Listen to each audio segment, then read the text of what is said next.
Welcome to the Stories Told podcast. This is episode 53.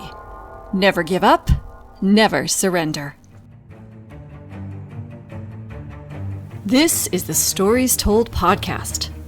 Two authors talking about stories in movies, TV, and of course, books. I'm Michael Grayford. I write action-adventure stories in fantasy and sci-fi worlds, sometimes for younger readers and sometimes for adults. And I try to always inject at least a little bit of humor. And I am author E.W. Barnes, and I write action-adventure, time travel novels, and space opera science fiction. Thousands of years, thousands of worlds. But be forewarned, beyond here, there will be spoilers. Are you ready for the adventure? Let's begin. And welcome back to the Stories Told podcast. I'm author E.W. Barnes, and with me is author Michael Grayford. And today we have a special guest host, James Fox, who is an author of science fiction novels, which we're going to hear about in more detail in just a moment. And we're also going to talk today about the story told in the 1999 film Galaxy Quest, which we are all really looking forward to. So we'll start off with James. How are you doing today, James? Oh, I'm doing great. Thanks for having me. Very excited about talking all things books and Galaxy Quest. It's a personal favorite of mine. So thanks again for having me on this show. And we're excited to have you here. And how are you doing today, Mike? I'm also doing great and looking forward to hearing what James has to say and talking Galaxy Quest too. Well, why don't we go ahead and just jump right into that. Now, as I mentioned, James writes science fiction. Why don't you tell us a little bit more about your books and the projects that you've been working on recently? Sure. So I'm one of those weirdos that doesn't sleep and is constantly juggling 35 different projects. I think it's only 31 right now, but I have a trilogy that's going to be fully published in like a month, I think, maybe 5 weeks, with Chris Kennedy Publishing. It's called The Soul Saga. First book is called Revolution, and it's about a Martian revolution that takes place, and it's kind of a suspense thriller meets military sci-fi. So it's got a little bit of everything. It's an ensemble cast, and one of the things I'm most proud of in the writing of this series is the audiobook, actually. I'm a film director by day, author by night, so I definitely write for the spoken word, more so than the written. And I think that the cast of narrators that the audiobook is performed by just really, they just nailed it. It was really good. So if you're into audiobooks, you're into sci-fi, and you're into like deep, complex characters that are one step away from either blowing up the world or saving it, I think you'll dig my books. And I actually have your first book right here in my hands. That's Revolution, which, by the way, the cover is gorgeous. And I'm going to go ahead and read a little bit off the back for our listeners, and then we'll make sure we have a link to the series and the audiobook in the show notes so folks can find these great stories. So this is for Revolution, and I love the tagline. War is good for business, and business is about to boom. Isn't that awesome? Yeah, I like it. It's great. So, and then it describes Revolution as the first in a gritty sci-fi saga with enemies at every turn. Grab your rifle, pack your side, and join the revolution now. That's going to be a fun series. Congratulations on its imminent publication in 5 weeks. Thank you. Yeah, book 1 and book 2, I think, are available right now. Book 3 should be coming soon. So, and it'll be the debut of book 3. I'm pretty excited about that. Very cool. Awesome. And what's new in your writing world, Mike? My writing world, still working on Zara 2. My goal is to have the first draft of that done the end of this month. So I'm just plucking away at it, working on that. And what else? I guess that's it. Just trying to tweak ads. Yeah, that's it. Same thing, I guess, until I get through this draft. How about you? What are you working on now? still working on the draft of Ecliptic, which is book 2 in my space opera series, The Adventures of the Empyrean Guard. I am 85% finished with this book. I'm so close to the end. I've got to push through and just finish up the end so I can start working on book 3. And I have more audiobook chapters that I have uploaded to YouTube in my time travel series. I'm working on the chapters for book 4 in that series. The time travel series is called the Temporal Protection Core series. And so book 4 chapters are going up every couple of days on YouTube. I'm about halfway through that. I'm going to be really excited because that's the last book that I will be putting up on YouTube. There is another standalone novel, which is essentially the origin story for the Temporal Protection Core and the villain that appears throughout all 4 of the books in the series. And that I'm going to make available in audio on Patreon only. So I think I'm not going to do that on YouTube. If people are really into the series and want to learn more, then that book will be available for Patreon patrons. Very cool. And as a reminder to our listeners, you can read The Adventures of the Empyrean Guard as it's being written in draft on Patreon. And the Tales of Zara, Mike's series, the first book, is available on Amazon, both in Kindle and in episodic format on Kindle Vella. And all those links will be in the show notes. So this is a section, James, where we talk about sort of some of the stories we've encountered in our everyday lives.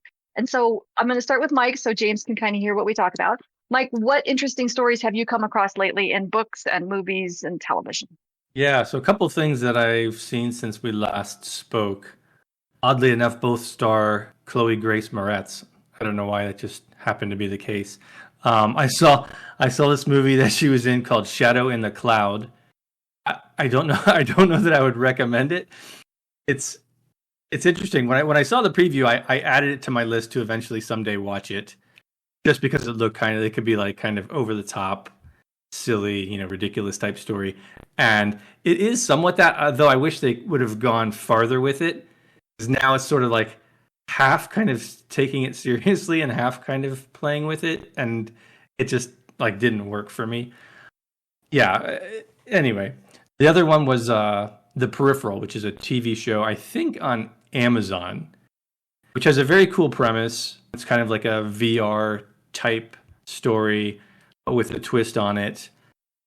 And I'm just getting into that one. I'm maybe a few episodes in, and it starts off really slow. I could see if you watch, you might just turn it off after the first episode or not even get through it because it's kind of long and stretched out. It's kind of like what we talked about with the last Indiana Jones movies. Yeah. Or movie, where a lot of the scenes just kind of overstayed their welcome. It kind of feels like that, so I'm hoping it picks up because the story is kind of interesting. So I'll continue with that one and see where it goes. But those are the two that I have touched upon in the last week. Yeah. Cool. And James, have you encountered any interesting stories in movies, television, or books lately? How long do I have? No, I'm just kidding. Being in the film industry, it's kind of a nonstop thing. But the one thing I will point out that I have not watched, but is a cool story, is that my film released, my latest film, feature film, called Crypto Shadows, and it's available on basically everywhere there's streaming: Amazon, Vudu, Apple TV. And it's a really cool kind of character study involving somebody finding a hidden code inside of cryptocurrency, and that the government has been secretly outsourcing this, cracking this code via the cryptocurrency platform. So kind of a neat conspiracy theory. It's got some Sandra Bullock, The Net vibes, and some Chain Reaction vibes, if you remember those films. But Oh yeah. The other thing that's neat about it is it's only one character throughout. So we had a lot of fun as a crew trying to bring the audience into the state of mind of the character. And when you don't break POV, when it's only what she knows throughout the story, it's pretty fun. It's actually achievable. I've had a lot of people comment and reach out to me about how they felt crazy by the end of it, they weren't sure what was real anymore, and that's exactly what we set out to do. So that's a fun personal story So if you're into, kind of techno thrillers, I'd definitely check it out. Crypto Shadows. And congratulations. That's awesome. Yeah. Thank you. Really yeah, neat. it was an uphill battle. It wound up having to film during COVID, so we had to reduce our staff dramatically. Our budgets got reduced. It was it was definitely a challenging one to get done. Yeah, it was. I was trying to finish my book series on top of that, and then lots of personal stuff happened, as it always does, and it was a labor of love, but definitely a heavy boulder to push up the hill. Yeah. I was going to say, we're going to make sure that the link for that will be in the show notes as well, so folks can check that out. Cool. Other than that, I was actually at a convention all week last week, and flew home and watched The Last Voyage of the Demeter. And I don't know if you're familiar with that, but it's like the Bram Stoker's Dracula shiplog story. Oh, how cool. Yeah, and they turned that shiplog into a movie, and oh my god, I get chills thinking about it. It was terrifying. It was a very moody film, a little bit gory, so trigger alert. But I was watching it, and the woman next to me on the plane kept flinching every time there was a gory scene. So I was kind of like trying to position my phone so that she wasn't being upset by it. Yeah. But for just a short little story within a story, it was cool that they could extract an entire film from it. And I don't know why, but I never really considered that. I'm a big Bram Stoker's Dracula fan, and yeah, I just when I saw the poster, I was like, that looks like a cool poster. I had no idea what it was about. I recognized the name of the ship, and then I put two and two together what was happening. I was like, wow, this is really impressive. So shout out for them. That was really, really fun. Other than that, I've been binge watching Suits. So, and it was weird that all the Suit characters all throughout the Super Bowl commercials. Did you guys see that? Is it making a comeback? Do people know something I don't know? They're doing a spin-off show because they re-released Suits on one of the platforms, Netflix maybe. Yeah, Netflix. And it became hugely popular again, after it originally aired. So they're like, hey, wait, people like this. So now they're going to do a spin-off show. Suits LA, I think. Interesting. But not the same characters? I don't think it's the same characters, although I wouldn't be surprised if, they pop in and out occasionally. I was watching the Super Bowl, and I kept seeing all of them pop up, and I'm like, what is happening? I thought this was an old show. So, yeah, cool.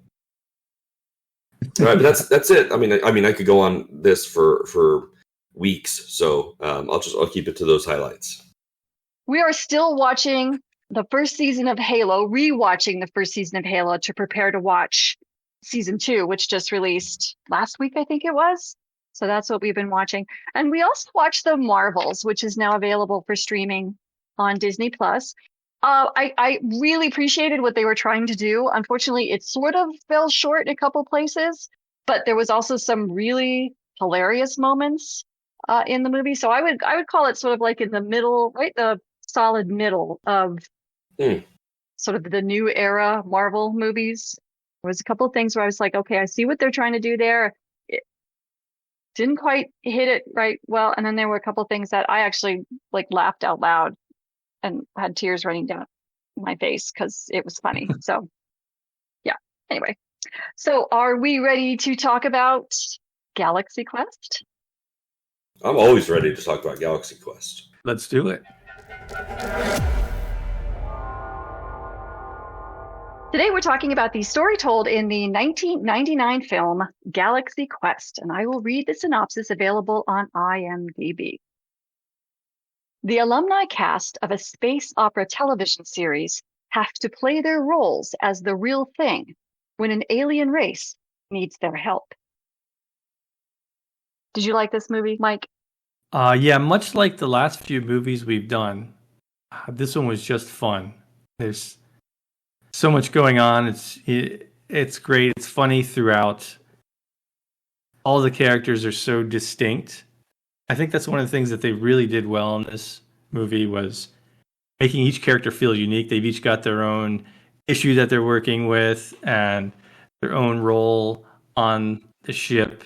And then, they have to go through a transformation by the end of the movie. I thought all that was handled so well. And of course, it's just It's so funny throughout. I think if anyone has seen Star Trek, especially the original series, but probably any of them really, you can definitely relate to this and get all the jokes and the fun they poke at those series.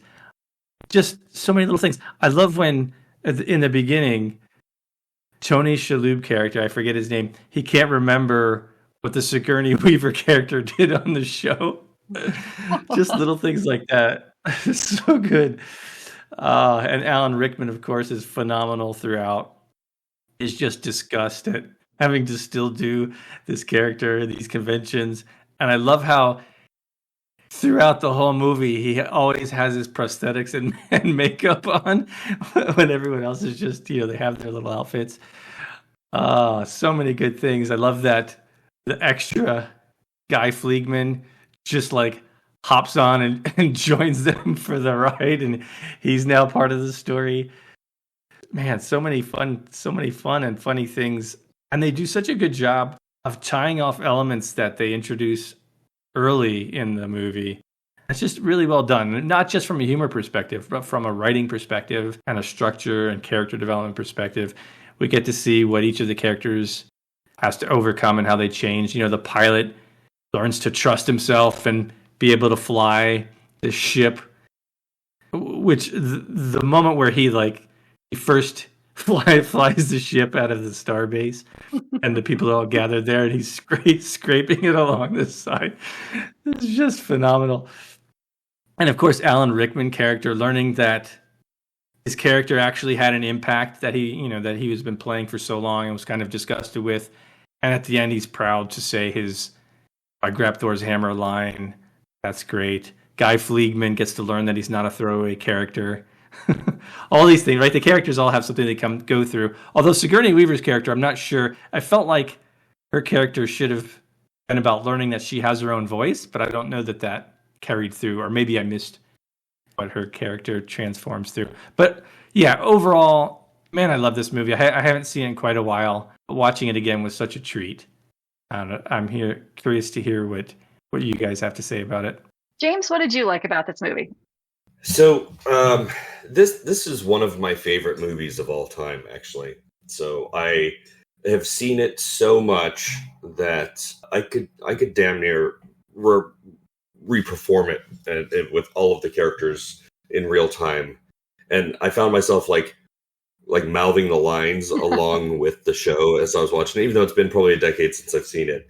Excellent. And just giggling before the joke even happens. So yeah, it's one of those things where, especially in comedy, the characters are so heavily flawed that they're very real. I love the way that they they all have their little quirks. They all have their little things that they're trying to deal with. They all have these resentments about, and it's funny how often this actually happens in real life, right? Like, they were actually kind of poking fun at the industry because there are a lot of really successful shows that have really, enamored fan bases that the cast are just so sick of doing the cons and the appearances, and they just hate the characters and just really wish that it would all stop. And it's wild sometimes because they're like, the franchises are so successful. I mean, you see this all the time.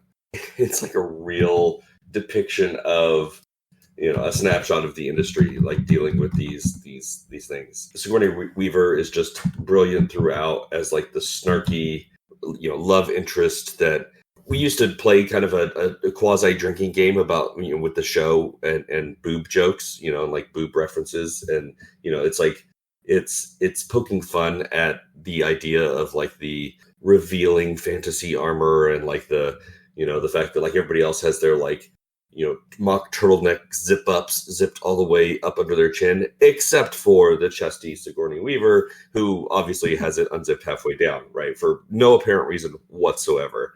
And Guy is like in the background, like constantly like looking to the side, right? Like on almost every scene, his eyes are just glued to Sigourney Weaver. It's one of those scenes where every character in the frame has something funny they're doing, and it's almost like a choose your own adventure joke buffet, even if all they're doing is standing on the screen looking at something, like each one of them is like performing some kind of comedic bit. So your eyes just dance around the screen, like laughing. Rickman is rolling his eyes. Guy is staring at Sigourney. Like Sigourney is, got her hands on her hips and is, looking really disappointed. Like it's just everybody is just doing something fun. So this was also my dad's like favorite movie. Like this was his stress relief film. It's one of the reasons why I've seen it so much. He like whenever my dad was down or he was just in between. My dad worked multiple jobs and was always kind of like in transit from one job to another. He'd like turn this on, pick a like random scene, giggle uncontrollably, and then like run off to the next gig. Now, that my dad's gone, has kind of like a special place in my heart. So honestly, when it first started, I wound up tearing up and just, like thinking of all the memories of rolling around on the ground with my dad, just laughing our butts off at this movie. Not only is it super funny, but it has that like, heartwarming nostalgia. And it felt good to watch. So it was neat. A year ago, I probably would have sobbed through the whole thing. I'm glad that it was an enjoyable experience. Yeah, it was great. And like the writing is just so good. Like I feel like whoever wrote this has like seen this happen, this like degradation of talent and like, that's what it feels like. Bubbling over resentment, Well, and I have very similar thoughts as well. For me, when the music comes up, I too have an emotional response of how much I love this film, how much I've always enjoyed this film. And so it was easy to just sort of sink back into enjoyment. But I did force myself to pay attention to the different elements of it rather than just sit back and enjoy it. And I had some of the same notes as you did, Mike, about the characters. Each one of these characters has a significant arc. And each one of their arcs are beautifully woven together in with the action of the story, so that as they resolve their arcs, they're still moving the story forward. This is such good writing. And it's so clean. Like you said, everything that's set up at the beginning is then, you get a payoff at the end. It's very satisfying, which is part of the reason why it's so enjoyable. One of the things that I really paid attention to this time was the bathroom scene where our main character is going to the bathroom in one of the stalls and a couple of kids come in and are making fun of him. And I was listening to what they were saying about him because Mike and I have been talking about in the last couple of movies we've been seeing about how someone at the beginning of the story tells the main character what their need is. And then the main character doesn't react the way they need to, or that's the journey that the main character has to go on. And for this time, and of course, we know this movie very well, but I was really paying attention to it about how they said two things about how he's a has-been and how his friends don't like him. And so then what he did is focus on the first and not the second. So that when the Thermians came and took him to their spaceship, he was focusing on redeeming his has-been element, that has-been sting that he overheard, and not the friend's sting. The friend's sting didn't come until the very end when he realized that was the lesson that he had to learn. Yeah. And I thought, and I thought it was really well done because, he's trying to redeem his has-been thing. And when he invites them to join him, it's not because they're his friends. It's because it's part of his redemption of the has-been thing. Right. And then it's not until the very end. Yeah. That's like his whole character flavor. Tim Allen's character, like that's his whole flaw is that he's living off of borrowed glory almost, like he as a human, he as a person is only his character, and his character hasn't done anything for 20 years or whatever. So everybody else wants to move on, and instead he's holding them all back by doing all of these cons and doing all of this stuff. While you were talking, I was actually looking up the writers, David Howard and Robert Gordon. It's funny, like neither one of them have many IMDb credits. I don't know if like maybe they have done other stuff that's just not listed. But I see that David Howard has a Galaxy Quest TV show in development. Yes, I saw that. So that's interesting. I would be super into that. Yeah. The other thing that I also noticed, like you did, Mike, about Alexander never taking off his headpiece until the end, until he gives that performance of the lifetime for the dying Quellic. Then, because he was, is running around beating up insectoids, then the thing starts to fall off of him. Yeah. Like when he finally accepts that this is part of who he is, then it's like the prosthetic starts to come away. I thought it was just brilliantly done. Was there anything in this story that you might have done differently? I would say, I mean, as we've mentioned with the last few stories that we've covered, anything would be like minor stuff because it just works so well that you're really tweaking with something that's already great, and you might end up making it worse. The one thing which I kind of hinted at earlier was I wish Sigourney Weaver's character arc was a little more clear, like the growth that she goes through. Yeah. That's a small thing. And then the other thing is at the very end, the device, the Omega device or whatever it was called. That, I mean, there's so much suspension of disbelief like throughout this movie, right? But that one really stood out to me as like kind of odd because the show didn't say what this thing was. The Thermians didn't know what this thing was. Like, but Saren wants this for some reason. Like he doesn't even know what it is, and then it becomes this like get out of jail free card time travel thing, which is part of the amusement of it. But I think from a story structure standpoint, it would have made more sense to me if it had been something that was known, like, oh, this thing creates a black hole, right? It's like this super dangerous thing that nobody wants to use, and then they end up using it to destroy Saren's ship or something like that. Again, a very small thing. I mean, you're going along with so much in this story. You've got, this monster made out of rocks and the whole ridiculousness of these people believing that Gilligan's Island is real and all that stuff. So it's just one more thing you got to suspend your disbelief for, and it's fine and it's fun. So it's not like it's a huge deal. But what about you, James? Is there anything you would improve with this? So I was gonna say the same thing. Like the ending is like, and I think what was brilliantly done with the ending and throughout the whole show is that it has all of the hilarity and like, oh, what a coincidence! If it hadn't been exactly a 13-second time dilation device, they would have all been dead. Right? Like it's that absurdity of like, especially like shows from the 70s and 80s where it's like there's just like one very specific thing that's manages to save them, right? So like I know they did it on purpose, but I think that modern audiences now have gotten pretty hip to like those coincidences being too convenient, right? So if, say for example, I was going to do like the reboot of this show or something, or of this film, I would definitely make it more of a known quantity, like a known thing at the end that saves them, where they're making a choice instead of just like, well, we don't really know what else to do, so I guess we're going to hit the big red button. The other thing too is there were several characters that I think could have contributed more to the whole like overall story. Was it Justin Long? Yeah. Like it could have, I don't know, could have done a little bit more. The phrase I like to use a lot is they left a lot of meat on the bone. I felt like they wrap up their main character storylines or whatever pretty well, but I think that the film could have been a little bit longer, and it would have been even more entertaining if we had included some of those other things a little bit more. Yeah, those are good notes. Yeah, it is a good note. And I only actually have one really small thing for me. I don't mind the Omega-13 thing because it is in line with the hokiness of those kinds of shows that this is lovingly making fun of. For me, the thing that I would change is that Saris would occasionally use cliches that pulled me out of the universe. And I know it's crazy. I know it's a small thing, but the line where he says, "Without your shields, my ship will tear through yours like tissue paper." I'm thinking, what do you know of tissue paper? You're an insect thing. Yeah, I thought that one too. So it's just little things like that. Now, you can go ahead and maybe rationalize it by saying, okay, that was the translation device putting it into a cliche that could be recognized by an English speaker or whatever. Right.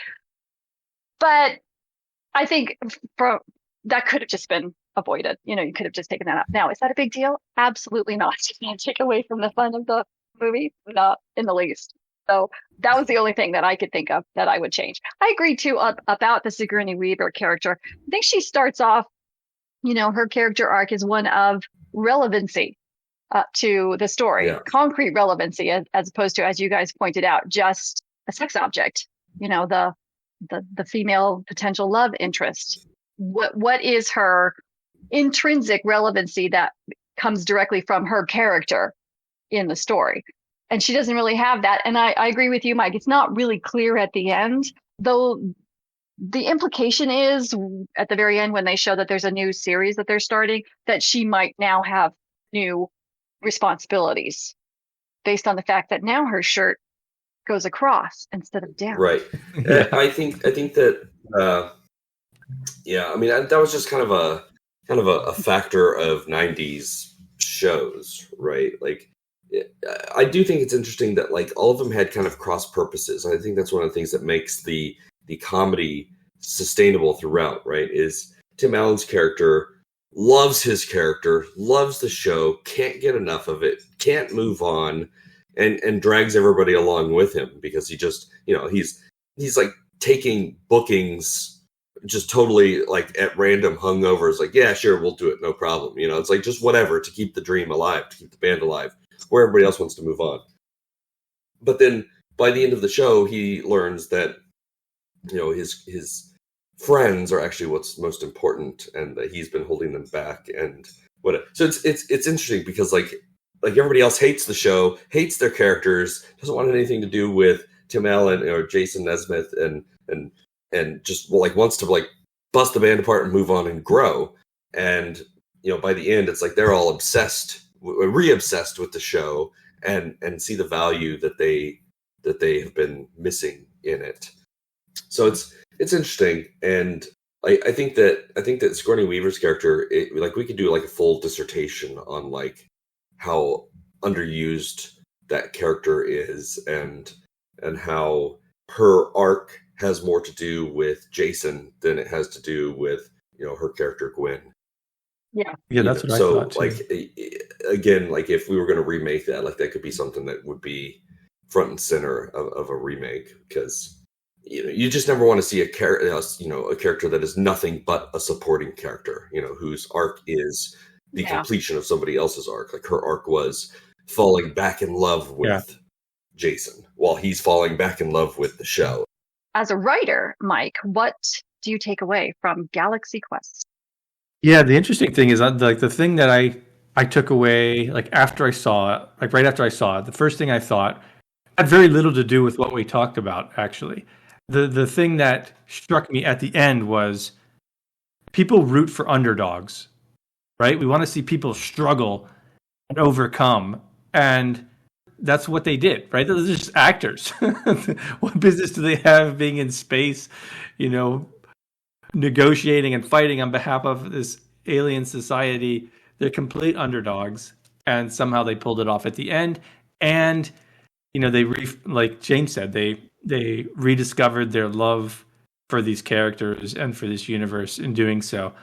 So for me, it's don't forget about the underdog story. That's one of my. I mean, there's a lot more to take away, but that was the first thing that came to mind.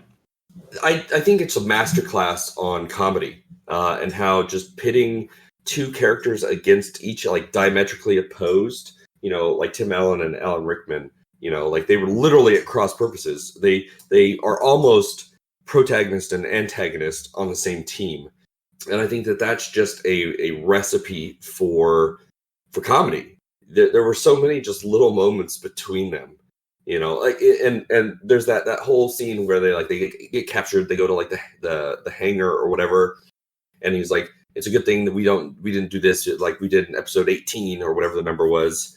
And Alan Rickman like gets it, and they like start fighting, and then they like start punching. And then at the end, Tim Allen's like, you used to pull your punches, and it's just like, it's little moments like that, right? Where you're like, that's the unique gifts and qualities that the actors, at being actors, are bringing to this like real life situation, right? Is that they could pull this off.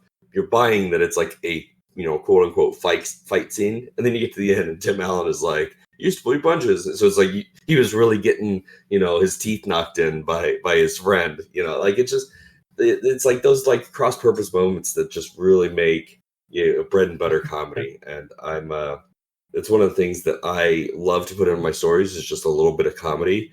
And this kind of just kind of opened my eyes to like a real natural way to introduce some of that is just put people at cross purposes on the same team. That's a great observation. Yeah, that's pretty good. I wanted to address the enterprise in the room because one of the things that I took away from this film is this. Now, this is back in 1999. So 1999. The Next Generation premiered in 1987 and ran for 7 years till 1994 and had at the time, then I don't know, remember if it was overlap or right immediately following, we had Deep Space Nine, and then Voyager premiered overlapping with Deep Space Nine. So we were sort of in the heyday of the new generation of Star Trek series. And this movie came out and essentially took on a sci-fi icon with a parody of it. And one of the things that and this has been said before, so I can't say this any better than other people who have talked about this movie since 1999. What is that, 30 years ago now? 20 years ago? But they did it so gently and so respectfully. And the main characters whose story we follow are vivid and dynamic and almost, but not quite, cartoonish. And it's the fans who seem more real. And I think that was brilliantly done in the way they did that. And it was not just the writing, but I think it was also how they were filmed and how they were directed. I mean, it was the fans who came out as the real, and these characters whose story we followed were almost not real, if that makes any sense. And I thought that in itself is such a great takeaway, that when you're dealing with something that is iconic, and how often do we deal with iconic in our writing? But sometimes we do. Yeah. And to do so in a really thoughtful and gentle way. And the other thing, the care we take with our characters and their depth and their arcs.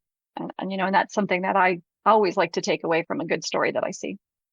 I will say this, I have some headcanon that it would be very hard to hide that crashing spaceship into the convention center. And so my headcanon is that in return for their silence about what happened in outer space, that's the government is the one that made their second series happen. That's a good idea. And the other thing I think is kind of fun is I think Rainn Wilson, who this was his first movie, and he played one of the Thermians. I think he's the only one in this movie that actually has been in a Star Trek now.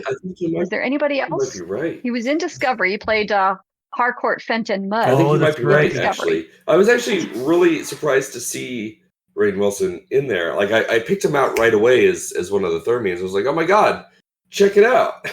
Look who it is. Yeah. Is there anybody else you can think of who was in Galaxy Quest who's also been in a Star Trek? I can't. Or is Rainn Wilson our only crossover so far? Yeah. Yeah, I don't know. Nobody jumps to mind. Yeah. I'll have to do some research and see if there's any other crossovers, but I don't think there is. Yes. Well, they're still making them. Well, that's Strange cool. New Worlds is brilliant. Lots of opportunity. Okay, anything else we want to say about Galaxy Quest? If you haven't watched this film, you should. Agreed. Thank you for joining us as we talked about the story told in the 1999 film Galaxy Quest. A big thank you to our Patreon supporters and all our subscribers. We're so grateful for your support and your encouragement. The Stories Told podcast is available on multiple podcast platforms, and we thank you for liking and subscribing or following, depending on where you're listening. It may not be a big deal to you, but it means a lot to us. You can find Michael Grayford at michaelgrayford.com and E.W. Barnes at 1000years.com, and those links are in the show notes. And James, where can our listeners find you? The best place to find me is thejamesfox.com. It's got all my links, my books, my movies, and just a little bit about me. Also a newsletter sign up that I encourage people to sign up for to learn the inner workings of my serial creative mind. Wonderful. Join us next time as we talk about Avatar: The Last Airbender animated series in anticipation of the new live action series, which releases next week at the time of this recording. Thank you so much, Mike and James. This was so much fun. James, we were delighted to have you. Oh, I was excited to be here. Thank you for having me. Yeah, I'm glad you joined us, James, and I'm glad this movie meant a lot to you and that you were able to enjoy it again. Yeah, definitely. Any excuse to watch it. And we'll see you next time on the Stories Told podcast.